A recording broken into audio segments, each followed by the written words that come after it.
araka izay dia andro sisa no andrasana legadona ny fanadinana CEPE. Manoloana izay dia mitondra torohevitra ho an'ireo mpiadina Andriamatoa Ratoejanahary Bruno.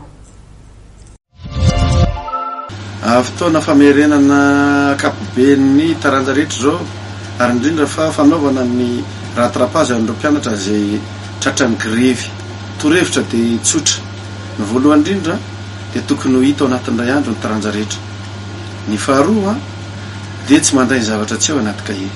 Ny fahatelo dia mila mamerina ny lesona rehefa tonga ny an-trano any, ary ny lehibe amin'izany dia ny zavatra hay dia pasena zany hoe somary safona fa ny zavatra tsy hay ny teny anarana tanteraka.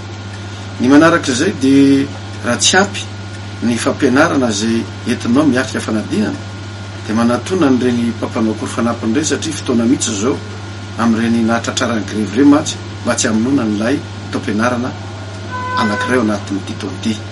Meza mandrakariva ifampianatra ny mpianatra samy mpianatra, fa raha mpianatra mampianatra mora kokoa ny andraisan'ny mpianatra azy mizahay mpampianatra amin'ilay mpianatra izay mandray azy.